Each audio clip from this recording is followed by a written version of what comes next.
Hello, everybody, and welcome to Explain America. I'm your host, Carmine Sabia, and again, we have new news about Paul Pelosi's attacker, David DePape, coming right at you. But before we get started, please make sure you hit that like button. Please make sure you hit that share button. Please leave a comment. Let us know what you think of the video, what you think of this story. It's crazy, right? Also, if you're on a platform where you can subscribe, please do that. Follow us at Explain America on Facebook, and come chat with us in the Explain America Lounge. You can find it very easily by going to Facebook, going into the search bar, typing in Explain America Lounge. We'd love to have you. So the media narrative right now is that David DePape is some crazed, right-wing, Trump-loving conspiracy theorist, and the right-wing rhetoric has to stop. I told you guys yesterday, they're using this right now as a cudgel to try and say, you can't say fire Nancy Pelosi. You can't say we're going to get rid of Nancy Pelosi in the election. With 1 week to go in the election, you have to stop campaigning against Nancy Pelosi. Suddenly you have to pretend that we agree with her policies. This is about policies. One lunatic who committed a heinous act is not a reason to stop campaigning. And as I said yesterday, it didn't stop people from campaigning when Steve Scalise was shot, when there was an assassination attempt on Justice Kavanaugh, when a teenager was killed by somebody who thought he was in a right-wing extremist group, when any number of things happened. Lee Zeldin being attacked in New York twice.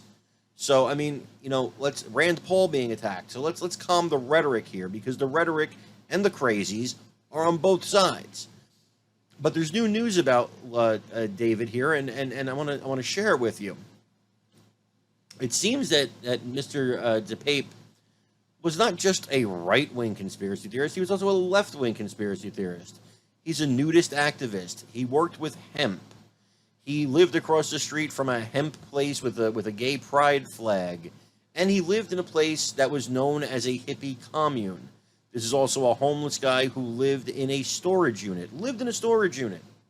So, does this sound like a right-wing MAGA guy to you? Does he sound like he's one of us to you? I mean, I don't know of any MAGA hippies. This is a guy who was anti-government, who believed in a lot of anti-government things. And a lot of us, have our issues with the government. But this guy was a fringe guy. He was a crazy man. He was one of those people that believes in extreme measures because he disagrees with the government, and crazy, wacko conspiracy theories. This is not a right-wing stalwart. This is not a guy who's going to CPAC. This is not a guy who's donating to the Trump campaign, or probably even voting for Trump, although we don't know that. So we learned about that. We learned about his ex-girlfriend, whose name is Gypsy, who they seem like a very hippie couple, very left-wing couple. He had a Black Lives Matter hand-printed sign in his window. He had another sign that says "Stand United Against Violence" in his window. This does not sound like a MAGA guy to me. I don't know a lot of MAGA people that have Black Lives Matter signs in their window that they made by hand. The shame of it is, I think, it's tragic what happened to Paul Pelosi, and I'm thankful. I'm thankful to God, Jesus, and the Holy Spirit that it appears he's going to make a full and speedy recovery. At 82 years old, it could have been a lot worse, and I'm glad. I'm glad that things are working out, to his favor. It could have been a real tragedy, and it seems like it appears to be avoided, and I'm happy about that. And we should all be happy about that, because violence is never the answer. We have voting in this country. We can write letters. We can protest. There's a lot of things we can do. We can make phone calls to our representatives and our senators. Violence is never an option. Never an option.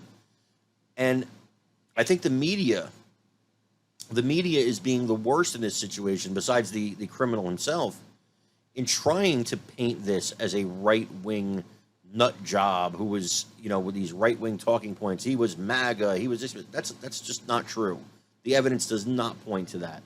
And I think it's ridiculous that President Joe Biden, Vice President Kamala Harris, Senator Schumer, and all these people have pushed this narrative. Even former President Obama pushing this narrative. At least former President Obama, though, said the rhetoric has to stop on both sides. He did say that, and I was grateful to hear him say that. But this is not a right-wing guy, and I think it's a shame that the media is using it that way. Let us know what you think in the comments. Folks, thank you so much for joining us here at Explain America today. Again, I'm your host, Carmine Sabia. It's been a pleasure talking to you. Please make sure you like, you share, and you leave a comment. Please make sure you subscribe. Follow us at Explain America on Facebook and check out the Explain America Lounge. We love you guys. God bless you. Take care, everybody.